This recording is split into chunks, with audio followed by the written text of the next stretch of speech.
성부와 성자와 성령의 이름으로 말씀드립니다. 한 주간 동안 안녕하셨는지요? 문득 돌아보니 세상이 온통 벚꽃으로 차있던 한 주간이었습니다.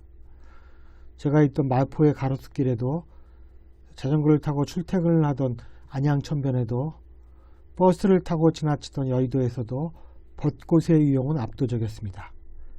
아마도 많은 사람들이 비로소 2025년이 시작되는구나 하는 생각이 들 것이라 봅니다. 이제 새로운 대통령을 뽑는 대선이 채 2달도 남지 않았습니다.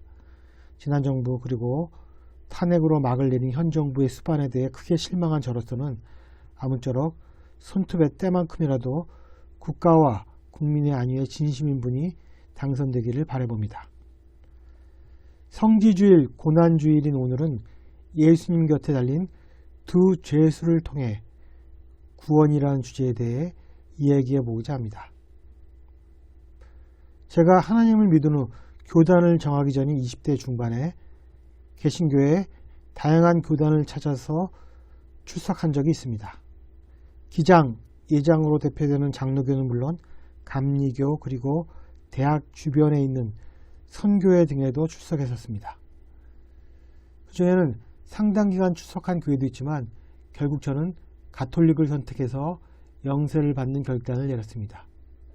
이후 가톨릭에서 12년 동안 신앙생활을 하다가 성직자가 되기 위해 성공회로 교단을 옮기게 되었습니다. 이렇게 한 가장 큰 이유는 아마도 개신교가 저의 성향이나 기질과 맞지 않았다는 점에 있었을 것입니다. 가장 기억나는 것 중에 하나가 사람들이 너무 쉽게 자신의 구원을 확신하고 발설한다는 점이었습니다. 이러한 경향에는 사도 바울이 쓴 로마서 12장 10절에 마음으로 믿어 하나님과 올바른 관계에 놓이게 되고 입으로 고백하여 구원을 얻게 된다는 말씀이 큰 영향을 주었을 것으로 사료됩니다. 당시 저 역시 하나님을 믿는 사람이었지만 그렇다고 해서 구원을 받았다는 확신을 입으로 고백할 정도는 아니었습니다.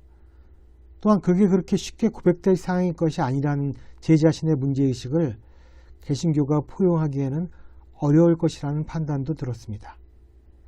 나는 구원받았다는 말을 입 밖으로 내지 못하면 좀 문제가 있는 신체 취급을 받는 분위기라고 할까요?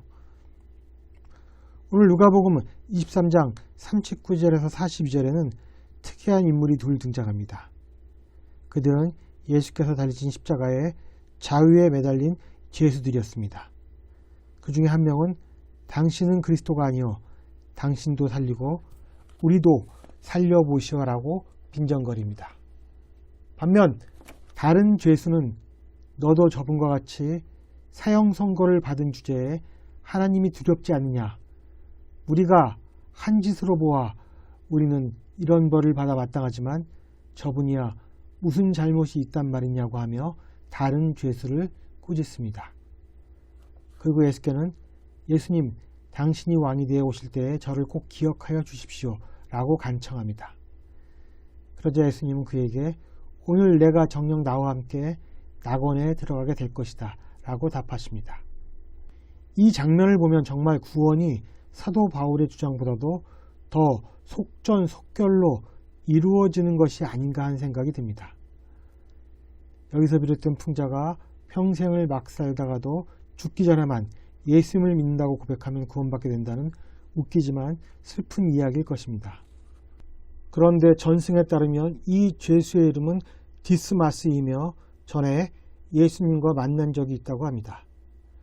요셉과 마리아가 헤롯 왕의 박해를 피해 아기 예수를 데리고 이집트로 떠날 때 그들을 도왔고 이후 십자가에 못 박힐 때 예수가 옛날 자신이 도와주었던 그 아기임을 깨닫고 자신의 죄를 뉘우치고 예수님을 그리스도로 받아들이며 용서를 받았다는 것입니다.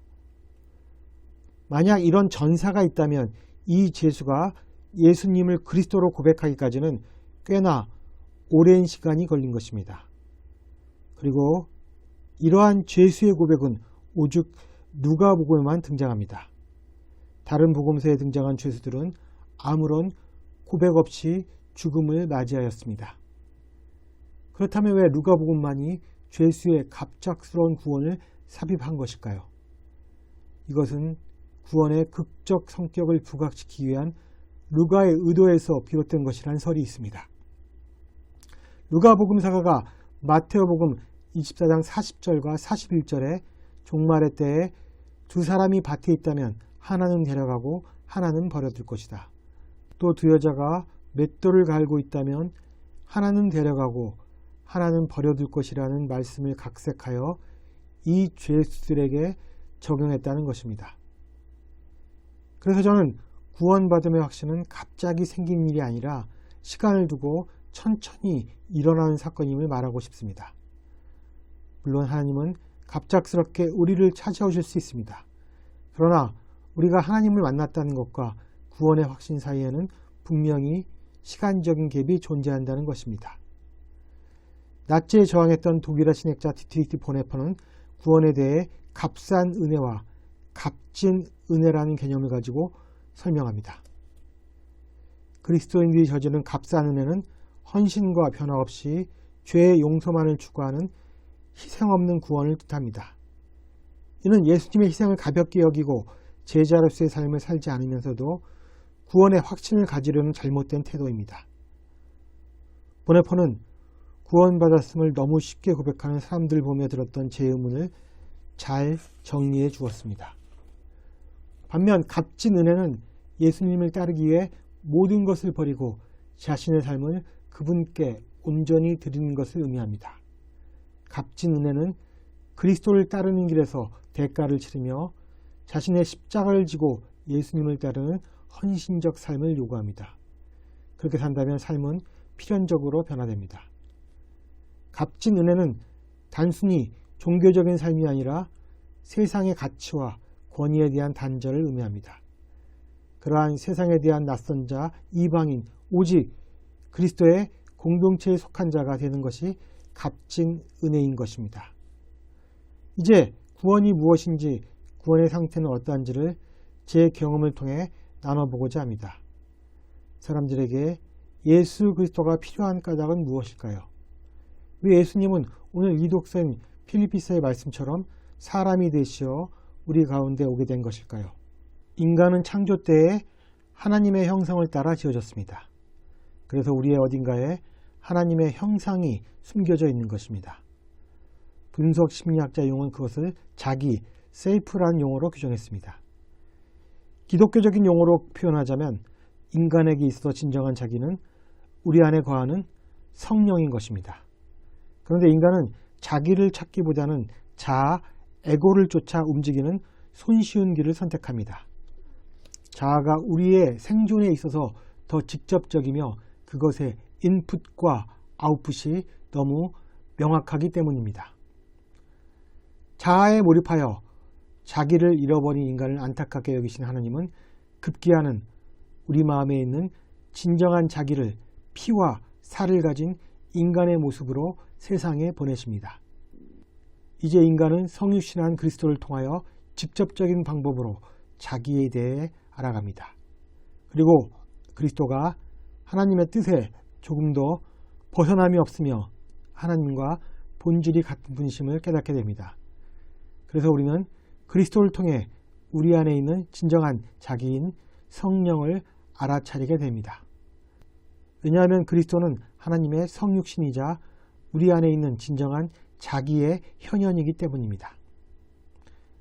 그리하여 우리 안에 하나님과 우리 밖에 하나님의 일치가 일정하게 유지된다면 그것이 바로 구원의 상태, 즉 이제는 자아가 아니라 자기로 살아가는 삶의 시작이 되는 셈입니다. 올해 7월이면 제가 마포에 온 지 10년째입니다. 교회를 개척한 지는 8년째가 됩니다. 제가 이곳에 오기 전에 평균 이하의 선배 성직자에게 겪었던 여러 고초들은 성공의 신부들이라면 웬만큼 다 알고 있는 것이어서 자세히 말하지 않겠습니다. 그렇게 몸과 마음이 만신창이가 되어 마포에 들어온 지 10년째 되는 올해에 저는 불현듯 제가 구원받았다는 확신을 가지게 되었습니다. 지금은 내가 구원받았다고 말해도 되겠다는 생각이 듭니다. 하나님을 믿은 지 38년 만에 일어난 일이었습니다.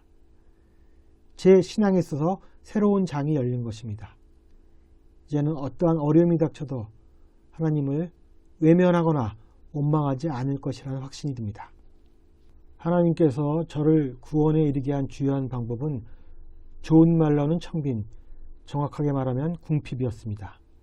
소위 개척교회와 상담센터를 세운 후 소액의 교구 지원과 여러 후원자분들의 도움이 있었지만 교회와 상담센터를 꾸리는 일은 언제나 빠듯했습니다. 결국 최대한 지출을 줄이며 단순한 삶을 사는 것에 초점이 맞춰졌습니다. 사회적 격리를 내세운 코로나19라는 상황이 이러한 삶을 지향하는 데 일정 정도 도움을 준 측면도 있습니다. 더불어 항상 깨어있음과 평화의 좋은 본보기가 되는 고양이들과 함께 지내며 살아온 것 등 그렇게 10년을 살다 보니 보네포의 말처럼 세상적인 가치와 권위로부터 점점 멀어지게 되었습니다. 그리하여 세상에 살고 있으나 세상에 속하지 않는 삶이 무엇인지 깨닫게 되었고 제도가 면허증을 발급한 기능인으로서의 성직자가 아니라 제 자신 성직자 자체로서의 정체성에 대한 확신을 갖게 되었습니다. 결국 무엇에도 얽매이지 않는 자유는 이제 무엇을 해도 되는 자유라는 것을 깨닫게 되었습니다. 그렇습니다. 구원받음이 주는 가장 큰 감정은 바로 자유인 것입니다. 우리는 오늘 감사 성찬례전 축성한 성지 가지를 받아들고 2000년 전 예루살렘에 입성하신 예수님을 향해 호산나 다윗의 자손 주님의 이름으로 오시는 이여 찬미 받으소서라고 환성을 지른 군중들의 환호를 재현해보는 시간을 가졌습니다. 이처럼 그리스도에 대한 환대를 지속하는 것이야말로 진정으로 구원된 삶이라는 생각이 듭니다. 아무쪼록 제가 깨달은 구원의 확신이 여러분에게도 일어나는 은총이 있기를 주님의 이름으로 기원합니다. 성부와 성자와 성령의 이름으로 말씀드렸습니다. 아멘.